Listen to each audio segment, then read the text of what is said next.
Imagínate que te despiertas, metes el pan en la tostadora, vas al baño y cuando vuelves está negro. Drama. Problemas del primer mundo. Hace un siglo el drama real no era que el pan se quemara, sino tu casa. Y solo porque decidiste desayunar tostadas. Todo empezó en el siglo XIX. Si querías desayunar tenías que usar los llamados toasting forks, que eran unos tenedores larguísimos de metal. Pinchabas la rebanada y la acercabas a las brasas de la chimenea. El problema, o te quedabas corto y comías pan caliente y ahumado, o te pasabas y tu desayuno se convertía en un trozo de carbón. Con los años, los victorianos crearon unas jaulas de hierro para colocarlas sobre las estufas de carbón, pero el proceso seguía siendo lento, manual y el humo era un ingrediente más del desayuno. Además, requería de una paciencia que nadie tiene recién levantado. Ya en el siglo XX, la electricidad empezó a llegar a las casas, pero no conseguían dar con un cable que pudiera calentarse tanto como para tostar el pan sin derretirse u oxidarse. Pero todo cambió en 1905 cuando apareció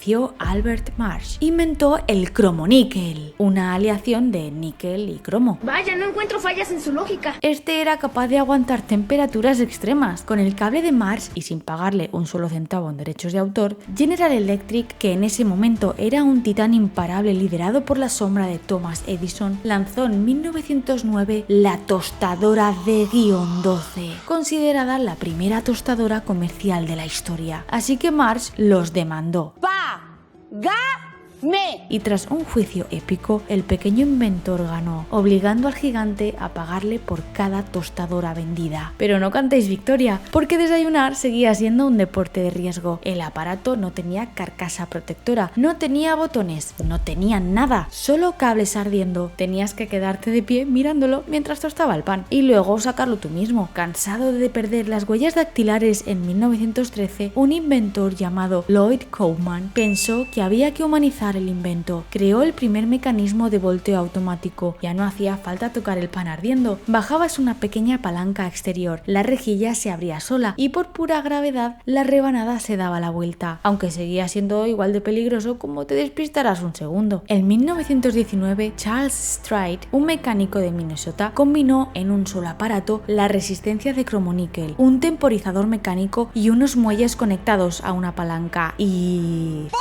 acababa de nacer la tostadora Pop-Up, la primera máquina capaz de calcular el tiempo y escupir el pan al aire cuando estaba listo, cortando así la corriente para evitar incendios. Con este maravilloso invento, ¿sabéis lo que hizo la gente? Nada. Stride pensó que se haría millonario de la noche a la mañana, pero el mecanismo era tan complejo que las primeras tostadoras automáticas eran ridículamente caras. Las familias normales preferían perder su tiempo y sus huellas dactilares, porque iban a pagar por algo que podían hacer ellos mismos. Tuvieron que pasar casi 7 años para que la marca Toastmaster rediseñara el invento de Stride, abaratara los costes y lograra meter este invento en las casas. Pero lo mejor de todo fue el efecto mariposa en toda esta historia. Aunque ya teníamos la tostadora perfecta, había un pequeño problema: el propio pan de la época. Antes la gente compraba las hogazas enteras y las cortaba a mano en la cocina. Si la rebanada te salía un poco torcida, demasiado gruesa o demasiado fina, la tostadora podría atascarse o carbonizar el pan. Y volvíamos al problema del fuego. Así que en 1928, un hombre llamado Otto Rohweder inventó la primera máquina industrial capaz de cortar el pan en rodajas matemáticamente perfectas. Al principio las panaderías se rieron de él y dijeron que era una soberana estupidez, pero cuando el público descubrió que ese pan encajaba al milímetro en sus tostadoras automáticas, las ventas de ambos inventos subieron como la espuma. La tostadora literalmente obligó a la humanidad a inventar el pan de molde moderno. Pero algo que no os he contado es que en aquella época las casas no tenían enchufes en las paredes. Entonces, ¿cómo conectaba la gente la tostadora? Pues las conectaban en el casquillo donde iban las bombillas en el techo. Esas bombillas que se inventaron así. Te lo cuento aquí.